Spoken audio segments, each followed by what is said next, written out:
Steel cuffs snapped tight as Officer Ryan Cole locked them on Marcus Reed's wrist right in the middle of a crowded courtroom. The decorated Black Army general didn't fight back.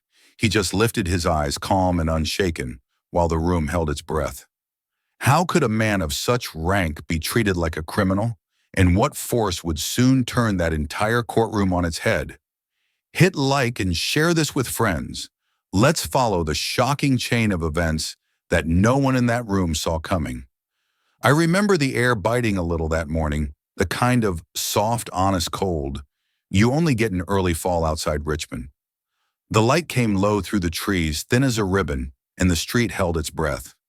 I was parked across from Marcus Reed's place because I'd promised Carla I'd ride behind him to the courthouse just in case. She said it like a joke the night before, then didn't laugh. Marcus stepped out right on time. He moved like a man who had learned to carry weight without showing it tall, a little leaner than you'd expect, face carved by years' eyes that met the day before the day met him. He locked the front door, turned the knob twice to be sure, and stood there a second longer than necessary, like someone listening for a sound the rest of us couldn't hear. His phone buzzed. I didn't need to hear the words to know it was Carla. Later he told me she'd said, "Not everyone in that courthouse sees us as equals. Be careful, Marcus." He'd answered her with that low, "Even I hear you," that was half promise, half prayer. Then he tucked the phone away and went back inside for something I couldn't see. He returned with a small wooden box, the kind you keep in the back of a drawer under the socks where memory won't trip over it. He stood by the hood of his car, cracked the lid, and looked down. The slant of light caught metal I couldn't make out ribbons, edges, shapes, but I recognized the stillness men get when the past puts a hand on their shoulder. He closed the box carefully, the way folks close a Bible after the last amen, and set it under the seat. We pulled out together my old sedan, following his gray SUV along the quiet streets toward the county courthouse. Richmond in the fall likes to pretend it's gentler than it is. Maples throwing color porches, swept dogs asleep in windows. You can fool your eyes that way, but the heart knows better. Mine did that morning. Traffic was soft and we made it with time to spare. From the street, the courthouse looked like history had put on its Sunday best wide steps, columns flag lifting in a weak breeze. People drifted up the stairs with that particular hush you only hear around law and hospitals. I parked, slid my jacket straight, and caught up with Marcus at the bottom step. "You good?" I asked. "I'm fine," he said, and somehow made it true for both of us. Inside, the lobby opened into a long line for security. Fluorescent lights flattened everything. The trays clattered, phones chirped. A sign said, "Remove belt," and everyone obeyed except the people who didn't. I took my place and watched Marcus set his keys and wallet in a gray bin. He kept his case papers in his hand until the last moment, like they were fragile. That's when I noticed the cop posted at the end of the conveyor. Tall, square jaw, uniform neat to a fault. He looked like the kind of man who thought a crease could straighten a crooked world. His name tag said Cole. He wasn't watching the scanner. He was watching Marcus. Sir Officer Cole called, voice smooth as cold water. "Bag." Marcus offered it. No hesitation, no attitude. Just the steady courtesy of a man who's seen rooms like this and worse. Cole didn't so much inspect the bag as wrestle it. He snapped the zipper without asking and plunged a hand inside with the flourish of someone about to pull a rabbit from a hat. Papers slid. A sealed envelope skated over the bin's lip, hit the edge, and spun to the floor. It split. For a heartbeat, something hard and official flashed in the light, an ID card with a federal seal I recognized. Without wanting to, a metal pin, a strip of ribbon I couldn't name but felt in my bones. Cole saw it too. His eyes flicked bright, then narrow. He stooped fast, scooped everything in one sweep, and pressed the envelope closed with his palm, like the truth might crawl out if he lifted his hand. "Careful with that," Marcus said softly. "Not a warning, not a plea, a simple fact." Cole straightened. The smile he put on wasn't one he wore often. It didn't fit his face. "Don't think your past makes you special here," he said, low enough for only a few of us to hear and loud enough to bruise. Something tightened in the room, the line, the air, the way strangers looked at one another. A woman behind me sucked in a breath. The deputy at the scanner shifted, undecided. Carla wasn't there yet. She was still fighting downtown traffic and a printer that jammed. It was just Marcus, me, and a handful of people, suddenly awake to the thin line between order and the performance of it. Marcus didn't bite. He didn't even blink. He just held Cole's gaze long enough to acknowledge it, like a craftsman judging a warped board, seeing the flaw, accepting the project. Then he nodded once. Understood, he said.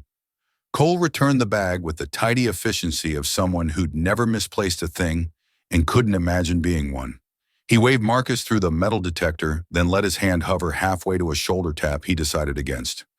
Authority looks different when it knows it's being watched. We cleared security. The hallway beyond was cooler and quieter. Thick doors, bulletin boards with notices nobody reads until they have to a bench, polished by the kind of waiting that grows its own roots. Marcus paused to check the docket list posted in a glass case. His name wasn't on it, of course, he was only a witness. But the case was there, a parcel dispute with a tidy number, and a plaintiff whose name I recognized from the neighborhood.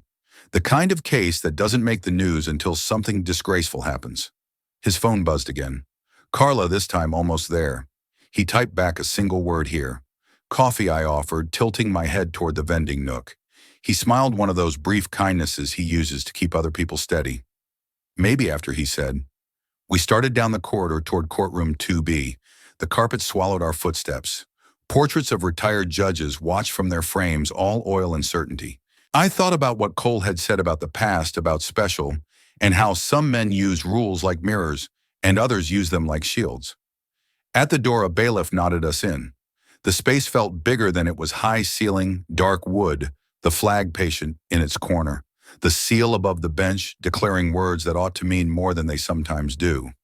A few people sat scattered in the pews, their conversation kept to the secret language of eyebrows and shoulder shrugs. Marcus took a seat near the aisle where he could see the whole room. He set his bag by his feet and folded his hands. The light fell across his knuckles, scarred in a way that told stories without needing to tell them. For a moment he closed his eyes, not to sleep, but to set something in place inside himself, a latch sliding home. I sat one row back and to the left where I could see the entry and the bench at the same time. Habit, old church trick. Know where the preacher stands and where the door swings, and you can survive any sermon.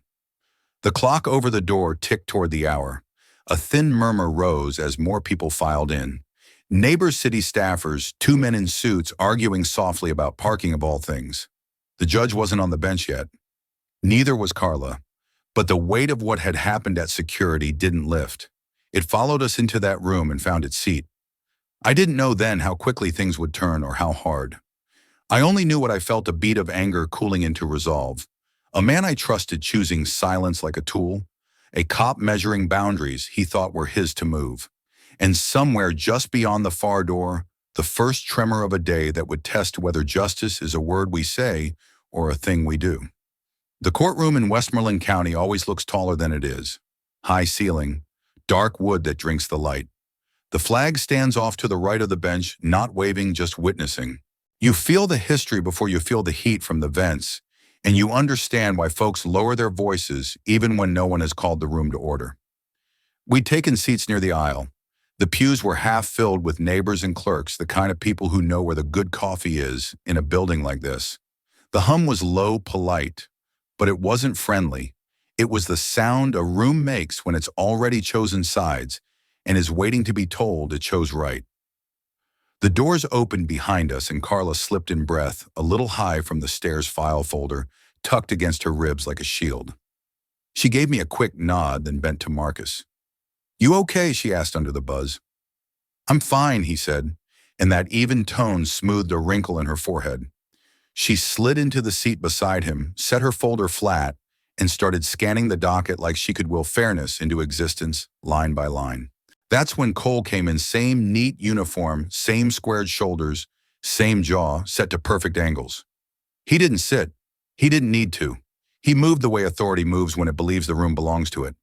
A slow loop along the back row, then down our side, then up the opposite aisle like he was tracing a box around Marcus and hammering each corner shut. He stopped at the end of our pew just beyond Marcus's shoulder and looked at the bag by Marcus's feet like it had offended him personally. He didn't touch it. Not yet. He just stared at it long enough that the people in the row ahead began to turn one by one, like sunflowers tracking a shadow instead of the sun. People like you don't belong in this courtroom's history, he said low and neat. He didn't look at me. He didn't look at Carla. He watched the bag while he said it like the insult was paperwork to be filed. The words didn't echo. They didn't need to. They landed and spread thin and sharp the way a crack runs across a windshield. The woman 2 rows back went stiff. A clerk at the rail pretended to stack papers and stacked the same sheet 3 times.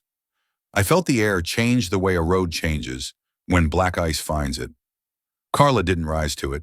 She angled her body a hair, put herself between Cole and the bag without making it a scene. "Officer," she said almost friendly, "we're here as witnesses on a civil matter. You'll have no trouble from us." Cole's mouth made a smile that did not involve his eyes. "I never have trouble," he said. That's when Marcus's phone buzzed. Just once. A brief, polite tap against the wood of the seat. He slid it from his pocket, glanced down, and I saw the name before the screen dimmed. Robert Hawkins. Marcus's thumb hovered. He locked the phone and set it face down on his knee. Carla caught the name too. Her eyes flicked up to his. She didn't ask. He didn't explain. Some conversations don't need sound. At the far door, a bailiff stepped to the center and cleared his throat. The room hushed in layers. A pair of attorneys stopped mid-whisper. A man with a cap in his lap took it off and laid it flat like it might pray for him. No gavel yet, no robe, but the ritual had begun. Cole drifted 2 paces down and posted himself at the rail, angled so he could watch the bench and us in the same line of sight. I could see the faint smudge where his thumb and forefinger met, like a man who gripped things too hard because it made him feel gentle. Carla leaned close to Marcus. "If he tries something, I'll be on my feet before he can breathe," she murmured. "You won't have to," Marcus said. It wasn't bravado. It was a simple statement of plan. A pair of county workers entered with a stack of case files, and that delicate, important silence followed them to the clerk's desk. The list got shuffled. A stamp thumped once, then again. I watched the clerk's face as she glanced at our raw curiosity, then caution, then the practiced blank of someone who has seen enough to know when to look down. Cole shifted again, closer this time, and the bag finally became too much for him. "Sir," he said, "I'll need your case materials at the rail." "They're ready," Carla said, offering her folder. "Everything for the parcel dispute is tabbed." I asked him, Cole said, still not touching the folder. "The smallest stress on the word told you everything." Marcus lifted the bag and set it on his knees. He unzipped it 1/2 an inch, then stopped and looked up. "Officer," he said, polite and steady, "these are legal documents for counsel. You may inspect what security requires. Nothing more. Security requires what I say. It requires Cole," replied, not raising his voice. He held out a hand. Carla's palm hovered an inch over the bag, not touching it, a fence made of air. "Chain of custody," she said lightly. "Let me pass it at the rail.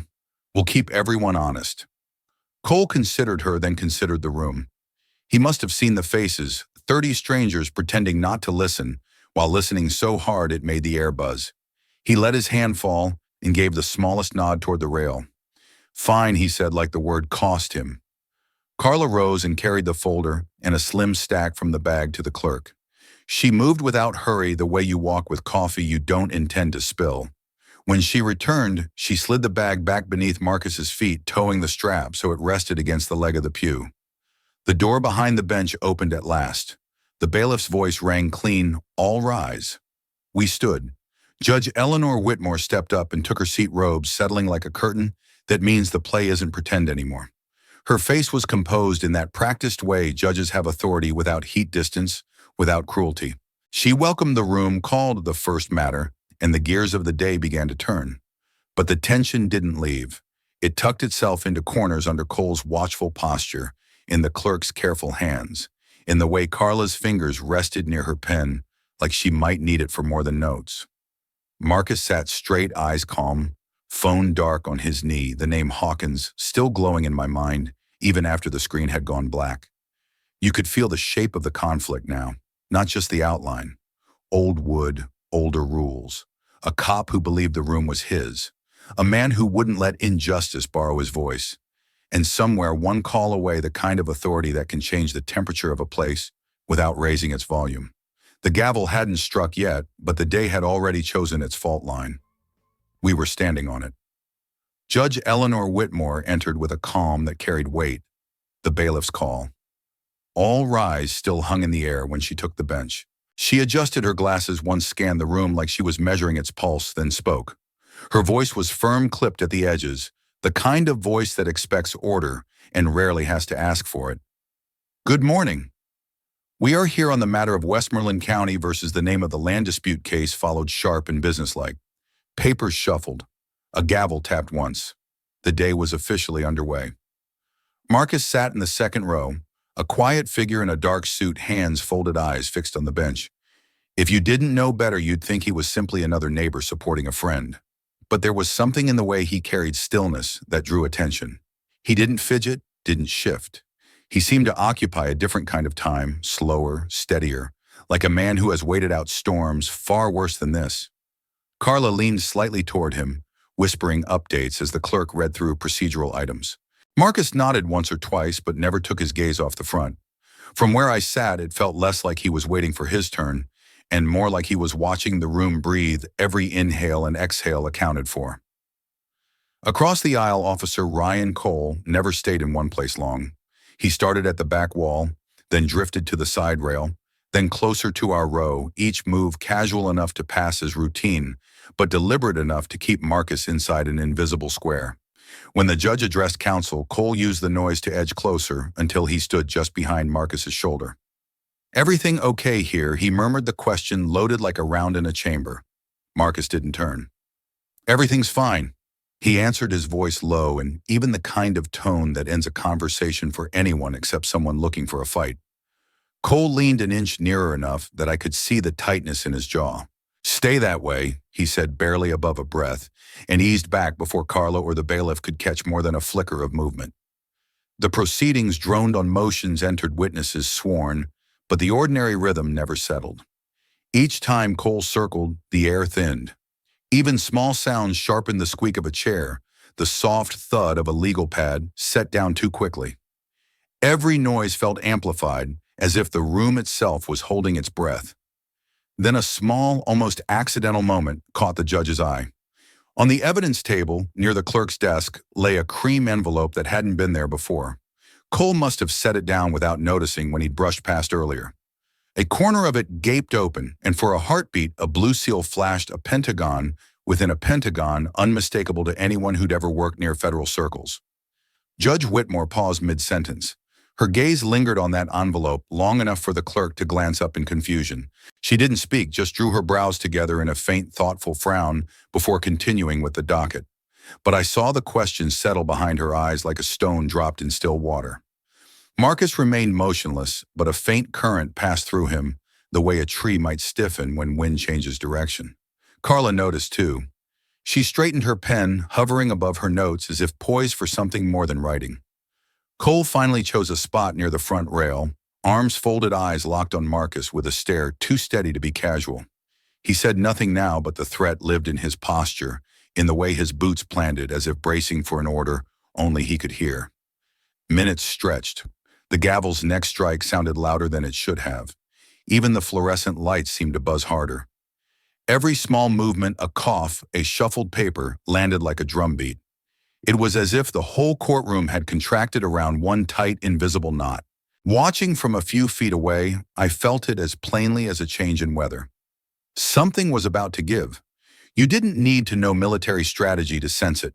The air itself was telling us this was only the quiet before the real noise began. It happened so fast the room didn't understand it at first. Carla was on her feet, voice steady, challenging a slanted argument about trespass and nuisance that twisted the neighbor's case into something smaller than it was. She cited a statute, then another, and the judge listened, pen poised the way she had to. That's when Officer Ryan Cole peeled off the rail and cut across the aisle like a man sent for a fire only he could see. Documents, he said, sharp enough to slice through Carla's sentence. He didn't wait for an answer. He reached for Marcus's bag with that same practiced flourish we'd already learned to dread authority, masquerading as procedure. "Officer, you have the chain of custody at the rail," Carla snapped, turning one hand still on the lectern. "You don't." Cole had already unzipped the bag. He lifted a file, then another, flipping tabs the way you flip a coin you own. A page bent. A folder slipped. The sound was small, but it broke the moment like glass. Sir, hands where I can see them, he ordered. Marcus didn't move at first. He was seated shoulders square, palms open on his knees. Calm, present. My hands are here, he said. Stand, Cole barked. Officer, the judge said, voice firm but not raised, we are experiencing a disturbance. Cole finished pitching his voice to the room. This gentleman is obstructing a lawful inspection. It wasn't true. Everyone near us knew it. Truth, though, is slower than theater. Cole seized Marcus by the forearm and yanked him to his feet with a practiced turn of the wrist. In the same motion, the handcuffs flashed steel, catching fluorescent light, and snapped shut around Marcus's wrist with a sound that made my stomach drop. Chairs scraped. Someone gasped. Another voice, unguarded and furious, cracked the hush. This is wrong. A phone lifted, then a second. The soft, chiming thunk of record buttons pressed. Carla knocked her folder askew and stepped between them. He hasn't done anything, she shouted, the edges of her voice fraying. Your Honor, Cole stepped through her, one hand firming on Marcus's shoulder like pushing a door that refused to open. Carla staggered, caught herself on the pew, and came back up, already speaking. This is unlawful restraint. He's a witness, not a counselor, the judge cut and gavel, striking once, then twice. Order. But the sound inside the courtroom had changed, the pitches and shuffles, the human murmur rising like wind off a river's bend. When injustice walks in wearing a uniform, people remember everything they've seen before. The woman 2 rows back had tears standing high on her lashes. A man near the aisle shook his head and kept shaking it like a metronome for disbelief. The clerk's hands hovered above the stamp and wouldn't come down. Marcus never jerked, never tugged against the chain. He simply turned his head and met Cole's eyes, a calm, level look that refused both fear and hate. The quiet he carried in him spread outward, thin but real, a small island in a churning room. Officer, he said, and it sounded almost like courtesy. You're making a mistake. Cole squared his shoulders, face set in the clean lines of a man who needs the story to be simple. You're disturbing the peace. The peace, Marcus said softly, was disturbed before I stood up. You could feel the words land, not a flourish, not a speech, a statement pinned to the wall where everyone had to read it. Take him to holding, Cole told the deputy at the door, never looking away from Marcus as if defiance might appear if he blinked. The deputy didn't move. He looked to the bench, to the judge whose pen hung in the air like a suspended verdict. Officer Cole, Judge Whitmore said slower now, choosing each word. Explain the legal basis for non-compliance with security protocol, Cole said instantly. Interference with you rifling his counsel's material. Carla shot back, heat flaring back into her voice. She turned to the bench. Your Honor, we object to this entire display. There is no disturbance but the one being created. Phones were up everywhere now, black rectangles held like lanterns. Someone whispered, get his name tag, and someone else said, I've got it. The air throbbed with that new kind of witness, the kind that can't be ushered out by a door. Cole tugged Marcus half a step toward the aisle. The cuff chain clinked, a quiet sound that somehow filled the rafters. Marcus steadied his feet and didn't give the inch. We can do this without spectacle, he said, still that same even tone. Or we can do it right here. The judge's gaze slid almost involuntarily to the evidence table, back to that cream envelope, with the blue seal peeking like a secret refusing to stay shut. Her brow tightened. A question formed and didn't go away. Officer, she said, voice gaining iron, this court will not be used for theatrics. Step back while I. Cole blinked, the first crack in the certainty he wore like armor. He didn't step back. He settled boots, planting the posture of a man who believes momentum is 9/10 of victory. A man at the end of our pew wiped his eyes with the heel of his hand. I've seen this before, he whispered to no one in particular, and everyone heard him anyway. The hurt in his voice was older than the case we were here for. It came from other rooms, other uniforms, other cuffs. It bled into this one without asking permission. Carla took a breath that shook and smoothed it on the way out. Your Honor, for the record, officer, Cole has no probable cause. Mr. Reed has complied with every instruction. We request the restraints be removed immediately and the officer be admonished. The judge held Cole in her stare, then looked at Marcus. Sir, she said softer, are you able to remain seated? And I am, Marcus said. Then Cole cut her off with the scrape of his boot and the weight of his hand on the chain. Restraints stay, he said, not to the judge, Not to anyone really, more to the story he was trying to keep on its rails. Silence hit the room in a hard wave. Even the light seemed to dim under it. Every person there, neighbor, clerk, deputy, was pinned to the moment like a photograph in a frame. Marcus lifted his chin a fraction. No drama, no speech, just that. He looked at Cole the way you look at a storm from a house you know won't fall, and something in the room tilted toward him, sympathy, anger, a hunger for the scales to finally stop lying. "This is wrong," someone said again louder now. "Let him go."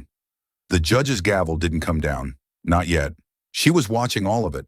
The cuffs, the envelope, the officer's rigid stance, the witness who refused to be made small. The rest of us were watching too, breath trapped under our ribs, waiting for the next sound to tell us what kind of day this would be. And I swear you could feel it, the pressure building like thunder behind hills you can't see. The kind of pressure that breaks either a storm or a man. In that courtroom in that second, it wasn't clear which would give first. But everyone knew something had to. The sound of the gavel came quick and nervous, one strike then another, then a third too close to the second. "Order," Judge Whitmore said, but the words skittered across the surface of the room instead of sinking in. You could hear the tremor under it, the kind that says a person is trying to hold a rope that's already burning their palms. "Officer Cole," she tried again, stepped back and explained. Cole didn't give her the breath. "The subject is resisting," he announced, crisp and loud enough for the phones to catch every syllable. He tilted his body toward the nearest lens like he'd been waiting for an audience all morning. "He refused a lawful inspection," rose from his seat, "and is now disturbing the peace of this courtroom." "That's false," Carla shot back. She was on her feet, cheeks flushed, pen clenched in her fist, like it might become a blade if she needed it. "Your Honor," Mr. Reed stood only at the officer's command. He complied with every instruction. There is no disturbance but the one being created. The judge lifted a hand in a gesture for silence, but it read more like a plea than a command. She glanced to the clerk, then to the deputy at the door, as if searching for a lever that wasn't there. The deputy looked down. The clerk looked busy. Authority had left by a side exit, and no one wanted to admit they'd seen it go. Cole's voice kept its rehearsed cadence. "For the record," he said, "the individual has refused to surrender documents for security review and has obstructed an officer in the performance of his duty." Marcus didn't speak. Not yet. He stood where Cole had yanked him, wrists cuffed at his waist chain laid like a small insult. His shoulders were squared without being stiff, his breath steady enough that I could see it move his tie a fraction, and no more. Calm in a way that makes other men look frantic. "Your Honor," Carla pressed, "we request immediate removal of restraints and an admonishment to the officer. This is a civil docket. My client," she caught herself corrected, "my witness is not under arrest, has not been charged, and is essential to the matter before the court." Cole took a half step as if to reposition Marcus toward the aisle. The chain answered with a metallic cough that made 3 people flinch. He fed his next line like a man checking boxes. "Failure to comply constitutes grounds for..." That's when Marcus spoke, and the room felt it, the way a field feels rain after weeks of heat. "Is this how justice works here?" He didn't raise his voice. He didn't need to. The sentence arrived heavy and simple, built from 5 plain words and one that carries a country on its back. It didn't accuse. It didn't plead. It asked, and the asking put every person in that courtroom on the hook for the answer. Something shifted. The woman 2 rows back, who'd been holding her breath, let it out in a sound that wasn't quite a sob and wasn't quite relief. A man near the aisle said, "That's right," under his breath, and then louder, not quite to the judge, and not quite to himself. The phones already up seemed to lean in. Judge Whitmore swallowed. Her hands steadied on the bench. When she spoke, the tremor had faded to a thread. "Officer Cole," she said, enunciating each name like a step, "this is a court of law. You will justify your conduct or you will desist. Now." Cole's jaw worked. He tasted the edge of defiance, liked it, and bit down. "Your Honor, with respect, I won't compromise security because a defendant," witness Carla said. "He is a witness. Because a witness objects to protocol," Cole finished, ignoring her. He angled his body again, squaring off with the bench and the crowd in one line. "If we allow one person to allow," someone repeated from the back, incredulous, "he hasn't done anything." The murmuring swelled, no longer an undertow, but a current you had to plant your feet against. People weren't whispering just to their phones now. They were talking to each other. "This is wrong," the first voice had said. A second answered, "It's on video." A third, "What's his badge number?" The low roll of voices picked up the words and passed them forward like a wave passes light across its back. The judge's eyes cut to the evidence table. That cream envelope with the blue seal still sat there, within her peripheral vision, stubborn as a bruise. She didn't open it. Not yet. But her stare returned to Cole, sharper cooled by a decision that hadn't fully formed and wasn't going away. "Deputy," she said, "level now. Do not move Mr. Reed without an order from this bench." The deputy nodded, grateful to have a rule he could touch. Carla seized the small opening. "Your Honor, I'm renewing our request. Remove the cuffs." Cole's pivot came quick. "Your Honor, he's escalating." Marcus didn't so much as shift his weight. "No," he said. "I'm standing." Cole pushed the word escalating again because it had worked for him in other rooms. "He's provoking the gallery." The gallery," Marcus said quietly, "isn't blind." That line worked its way through the benches, like warmth through a cold hand. Heads lifted, backs straightened. People made eye contact they'd been avoiding a minute earlier. The story was changing pronouns from he and they to we. "Enough," Judge Whitmore said, and this time the word landed. Not because it was louder, because it was chosen. Officer Cole stepped back from the witness. "Mr. Reed will be seated. We will proceed." Cole's eyes flicked calculation, running like figures on a screen you can't see. Step back and the momentum slips. Refuse and you risk a rebuke that will live forever on a dozen cameras. He compromised the way men do when they think compromise is strategy. He moved a single pace and kept his hand on the chain. "Your Honor," Carla said with respect. "I heard you," the judge said without looking down. "I will address the restraint presently." She turned to the clerk. "Call the matter." The clerk's voice wavered on the first word, then found its footing. The case name read out again, almost surreal in its ordinariness, a parcel, and addressed the syllables of a neighbor's life, reduced to docket shorthand. But nobody was really listening to the caption. All ears were tuned to the quiet radius around Marcus and the officer who wouldn't let go. I watched Marcus lower himself back onto the bench. The cuffs forced him to move a fraction at a time, but he made the motion look like choice, not limit. He sat with his back straight, wrists resting on his lap, palms slack, and opened the picture of a man who refuses to be defined by hardware. Behind me, a man whispered, "That question, did you hear it?" And the woman beside him nodded without taking her eyes off Marcus. "I heard it," she said. "I felt it."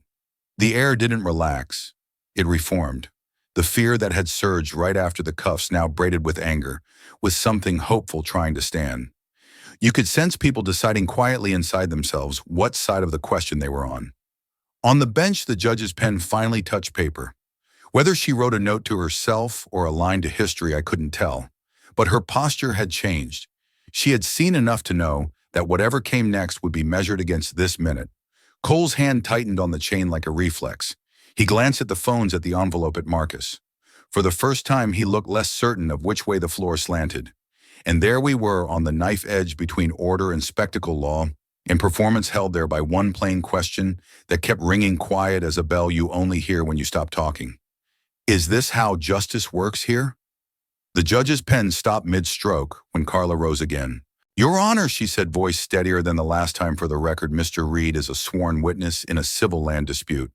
He has complied with every request and has violated no statute. We respectfully demand these restraints be removed," and the officer admonished. Her words carried the clean edge of a lawyer who knows the law is on her side. The room listened. Even the faint hum of the lights seemed to pause. Judge Whitmore studied her a long moment, then turned to Cole. "Officer," she said, each syllable, cool and deliberate, respond. Cole straightened, jaw tight. "The individual continues to obstruct a lawful inspection of materials," he recited. "He is non-compliant, and he is a witness," Carla cut in. "Not a suspect, not a defendant, and there is no inspection authorized once counsel has secured the documents. Security was completed at the door. This is unlawful." Before Cole could reload another phrase, a soft thunk broke the air. From beneath Marcus's chair, a second envelope slid free of his half-open bag. No one touched it, but it turned just enough in its fall for the blue seal to catch the light Pentagon, classified clearance stamped in sharp federal ink. The effect was instant. A hush dropped, then filled with whispers that seemed to rise from the wood itself. Did you see that someone breathed? Pentagon clearance? Is he military? The questions multiplied low and electric. Even the people with phones lowered them a fraction, as if to be sure their eyes weren't lying. Curiosity replaced fear, a shift you could feel like a door opening. Cole's reaction came late and too fast. He bent to snatch the envelope, fingers stiff, and shoved it back toward the bag. Paper doesn't change what I saw, he barked louder than before. But the sharpness betrayed him. His knuckles whitened on the cuff chain. The tiny tremor in his wrist wasn't lost on anyone. Marcus didn't flinch. He looked at Cole once, a measured glance that held neither triumph nor apology, and returned his gaze to the bench. Carla, catching the silent cue, stepped forward. Your Honor, she said, this is precisely why these restraints are unacceptable. Officer Cole is holding a decorated citizen under color of authority while ignoring evidence of his federal status. The court deserves to know who it has allowed to be treated this way. The judge's eyes narrowed, settling on Cole with a weight that made the deputy at the door shift in his boots. Officer, she said slower now, I am instructing you to step back and release that envelope to the clerk. Immediately. Cole didn't move. A beat of silence stretched, one of those long, tight moments that teach you how heavy a second can be. Then the judge leaned forward, voice no louder, but suddenly harder. That is a direct order of this court. Cole's jaw worked. At last he withdrew his hand from the bag, leaving the envelope where it had fallen. He didn't meet her gaze. Carla exhaled quietly and turned the movement into action. She bent as if to gather her papers, but hidden by the pew, she slid her phone from her pocket. Her thumbs moved fast, 3 words, maybe 4. I couldn't read them, but I could guess. Later I'd learned she'd sent a quick message to a trusted colleague with one instruction: reach General Hawkins now. Across the room, the buzz grew thicker. Pentagon, someone said again, this time almost in awe. I knew he wasn't just a witness. What's a man like that doing here? Judge Whitmore let the noise roll for a breath, then tapped her gavel once. The sound landed differently now, steady, reclaiming ground. This court will proceed, she said. Officer Cole, you will remain at a respectful distance. Mr. Reed, you remain seated. Counsel, prepare to continue. Marcus inclined his head, calm as ever, but there was something new in his stillness, like the quiet before a tide that's already turning. Carla slipped her phone back into her jacket, eyes forward, her face unreadable but alive with intent. Cole stayed where he was, the cuffs still in his grip, but the authority had shifted. Everyone could feel it. The judge's steadier tone, the room's murmuring curiosity, the envelope lying like a bright witness between floorboards and law. What began as a simple demand to remove a pair of handcuffs had become something larger. The seal on that envelope spoke louder than any argument, and the question in the air was no longer whether Marcus Reed should be free of chains, but who exactly the court had tried to chain in the first place. The gavel came down, once more measured final. The hearing resumed on paper, but every heart in that room knew the real case had already changed. Carla leaned in close, her whisper sharp enough to cut through the low hum that had crept back into the room. Marcus, you have to tell her about the clearance, about who you are. End this before it goes any further. Marcus lifted his eyes to hers. He didn't speak. Instead, he placed a steady hand on her shoulder, gentle, deliberate, and gave a single, slow shake of his head. It was as clear as if he'd spoken aloud. Let the truth speak for itself. Carla searched his face for a heartbeat longer, then drew back, lips pressed tight. The choice was his. Marcus settled into silence like a man slipping into armor he knew well. Wrists bound in front of him, shoulders relaxed, gaze calm and forward, he sat perfectly still. He didn't look at Cole. He didn't look at the judge. He offered no explanation, no defense. And that stillness began to shift the room. Cole felt it first. The officer who had moved with so much certainty now looked like a man suddenly without a script.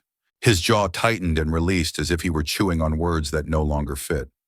He shifted his stance, trying to reclaim the space, but each movement only drew more eyes. The authority he had worn so easily now sounded hollow against the quiet strength seated in front of him. Sir Cole said at last, his voice pitched to carry, "Do you have anything to add for the record?" Marcus didn't so much as blink. The quiet thickened alive with unspoken force. It wasn't an absence of sound. It was a presence that demanded everyone reckon with what had already been said without words. You could feel the gallery lean forward, their attention pulled away from Cole's accusations to the man refusing to answer them. A woman near the back half rose from her seat. "Let him go," she called, her voice trembling but clear. The room stirred like water breaking free of a frozen bank. Another voice followed, deeper and steadier. "This is wrong, let him go." Then a third, "He hasn't done anything." The words rolled forward pew to pew until the murmur became a low pulsing chant.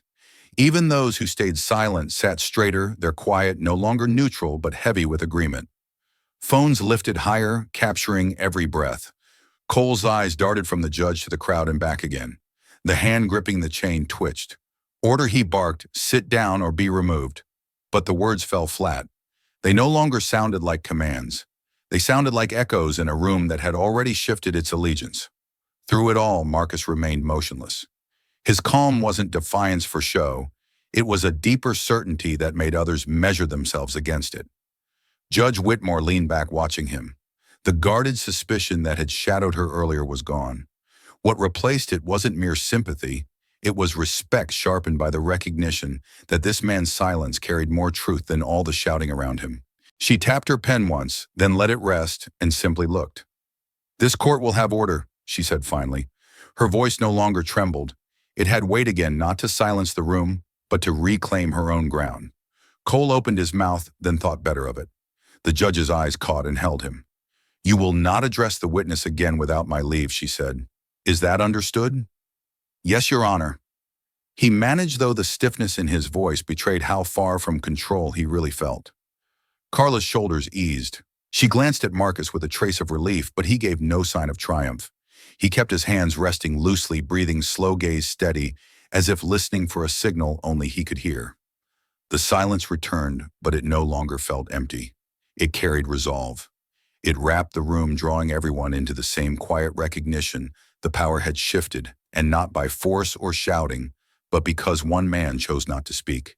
In that long charged pause, you could almost hear the courthouse itself leaning forward, waiting, because everyone sensed the next move wouldn't come from the officer or the judge. It would come from the truth itself, rising on its own to speak the next line. The moment stretched so long, you could hear the building breathe. Then the door at the back slammed open hard, like the day had just made up its mind. Heads snapped around. Even the judge flinched, a small start she covered by straightening in her chair. The bailiff turned halfway, hand up by instinct, then froze. 3 silhouettes filled the doorway, broad shoulders, clean lines, that unmistakable stillness soldiers carry when they enter a room they have already measured. The first man stepped forward. Close-cropped gray hair, clear eyes.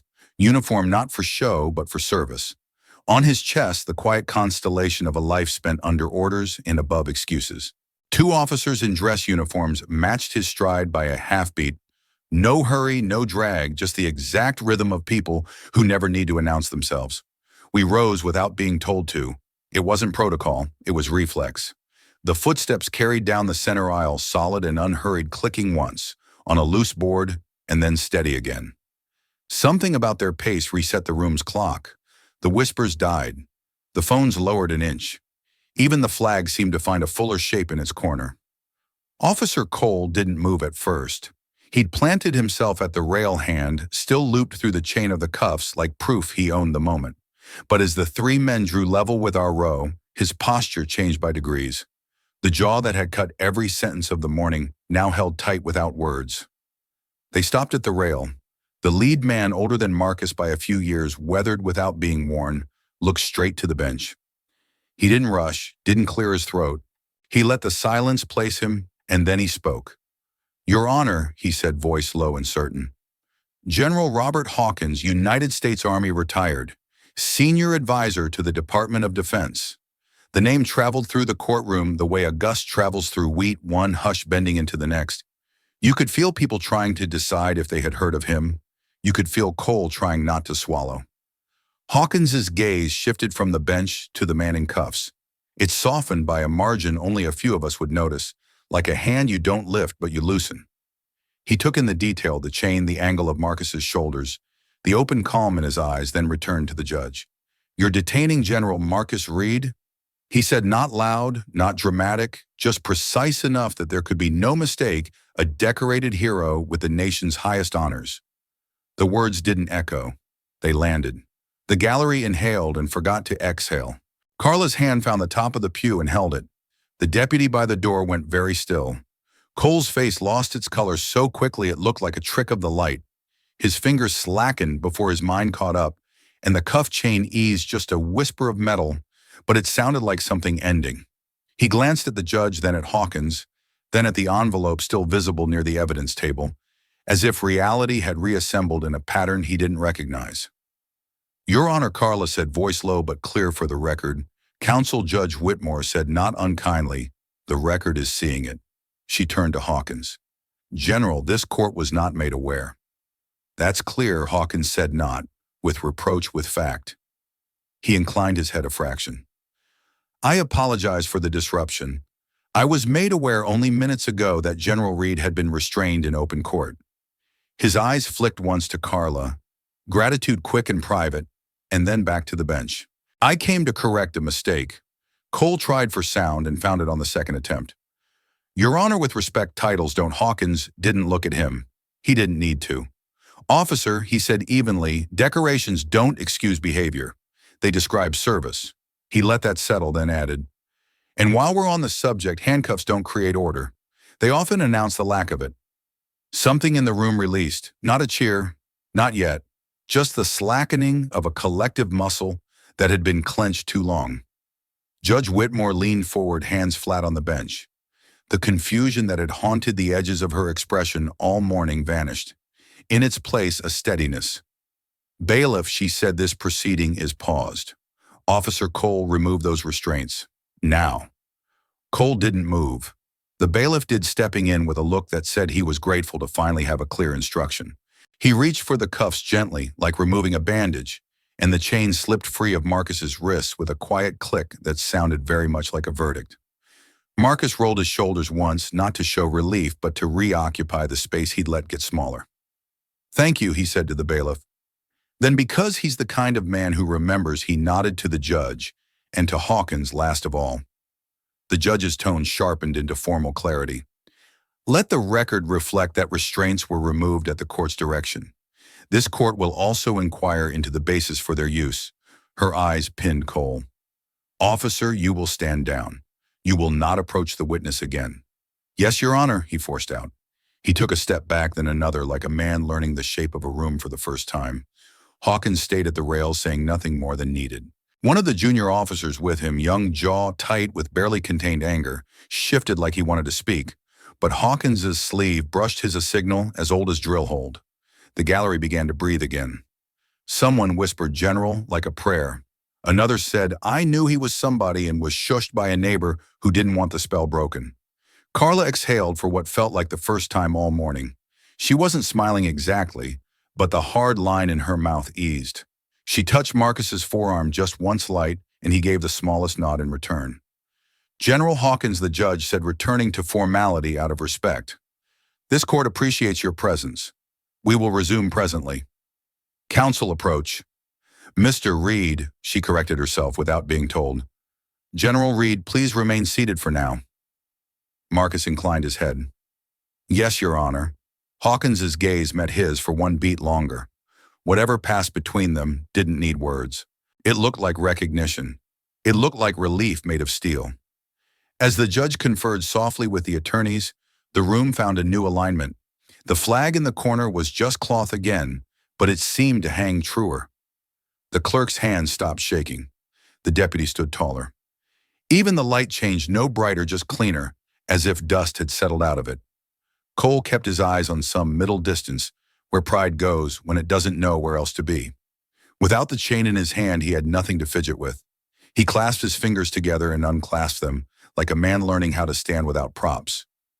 Hawkins stepped back a pace enough to be present, without looming, and took his place along the rail with the quiet patience of someone who has waited in worse rooms for better reasons. He had said what needed saying. The rest would belong to the court. The gavel came down once, measured, not nervous. "This hearing is paused pending an immediate review of conduct inside this courtroom," Judge Whitmore announced. Until then, there will be no further contact with General Reed without leave of the court. No one applauded. Respect has its own silence. But the feeling in the room, something like equilibrium, returned, as if it had been hiding just outside the door and finally decided to come back in. And if you'd asked me right then what changed, I would have told you it wasn't just a rank entering a room. It was authority, the real kind, the kind that doesn't need volume arriving and reminding everyone what order is supposed to feel like. It felt like the whole courthouse exhaled at once. Where suspicion had been sitting in the corners, respect now filled every inch of air. The gallery straightened as if an invisible weight had lifted from their backs. Even the faint buzzing of the lights seemed warmer, less harsh. Marcus rose from his seat with a patience that drew every eye. He didn't rush or jolt. He simply unfolded to his full height the quiet power of a soldier who has stood in far graver places. The cuffs, now unlatched, hung loose around his wrists. He brought his hands forward, then apart, and with a single measured pull, slipped the steel free. The tiny click of metal on wood sounded louder than the gavel ever had. He turned to face the room, first the judge, then the gallery. His voice came steady and deep, caring without effort. "Justice wears no badge," he said. "It's proven by sacrifice and truth." The words didn't need echo. They settled over the benches like a final verdict, clean and absolute. You could feel people absorbing them, not just hearing, but holding them. Judge Whitmore stood not just out of formality, but because staying seated felt wrong. For a heartbeat, she looked at Marcus as if measuring the distance between what she had assumed and what she now understood. Then she inclined her head. "General Reed," she said, the title crisp and deliberate, "this court owes you an apology. What you have endured here is unacceptable. Effective immediately, I am ordering an internal investigation into the conduct of Officer Cole and a review of security procedures in this courthouse." Her voice, firm now, carried something new, respect edged with resolve. She turned slightly toward the clerk's desk. "Let the record reflect this order and begin the process without delay." The effect rippled outward, like a current finally set free. Carla closed her eyes for a breath that looked like gratitude. The bailiff gave the smallest nod. Even a few of the court staff, who had been statues of procedure all morning, let their shoulders ease. Then the room itself answered. It started with a single clap near the back, sharp in the hush.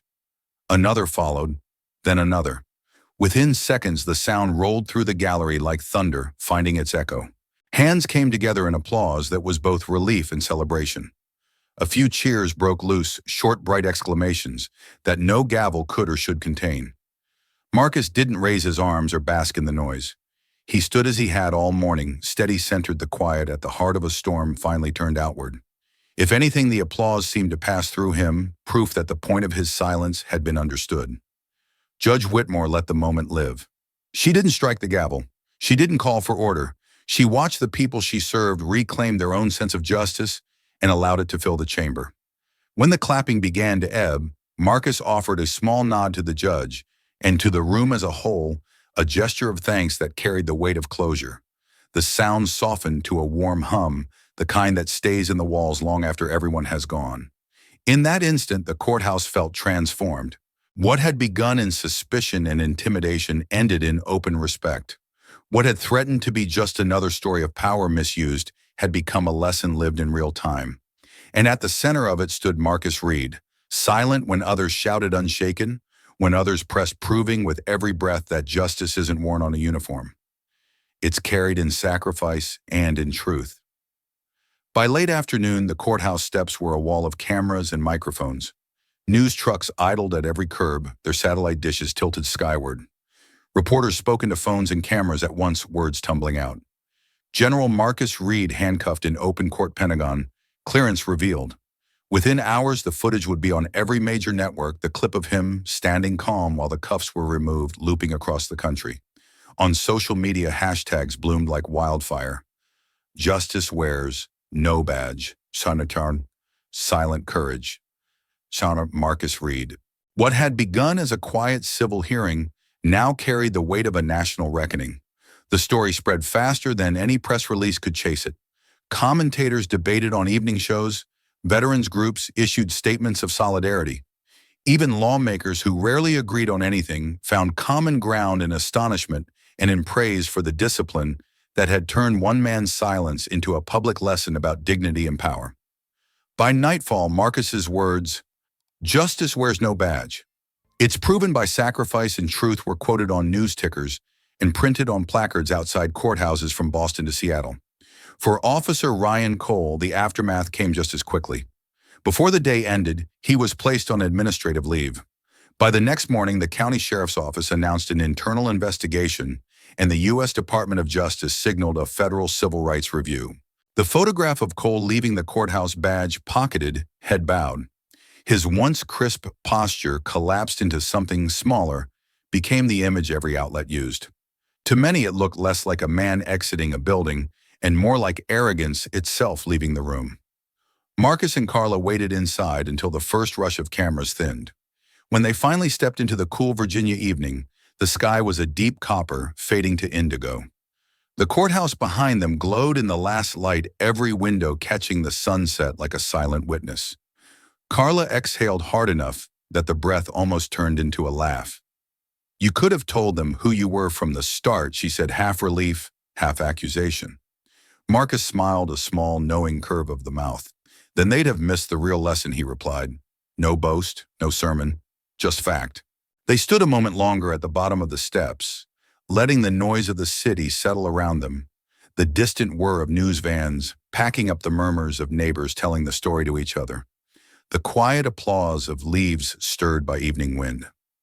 Marcus looked out toward the parking lot where his SUV waited, the wooden box of metal still tucked beneath the seat, unseen and unneeded. I followed them partway across the square. No cameras caught the way he paused by the flagpole and lifted his gaze, not as a soldier checking a post, but as a man measuring what the day had asked of him. The sunlight caught his profile and made it clear that whatever rank he held on paper, his authority had never come from titles. When he finally walked on, the crowd parted without a word. People didn't just step aside, they straightened as if acknowledging something bigger than ceremony. A few reached out, not for autographs, but simply to touch his sleeve, to make a quiet connection to what they had witnessed. As he and Carla reached their cars, the courthouse behind them seemed to settle too. The same building that had begun the day heavy with old suspicion now carried a different kind of weight, a proof that integrity can change a room more lastingly than force. The case about a disputed plot of land would be decided another day. The lesson about justice had already been delivered. Marcus Reed left not as a general returning from battle, but as something rarer, a living emblem of justice carried out in silence and patience. His calm had done what speeches and headlines could not. It had shown that true strength doesn't shout. It simply stands until truth catches up.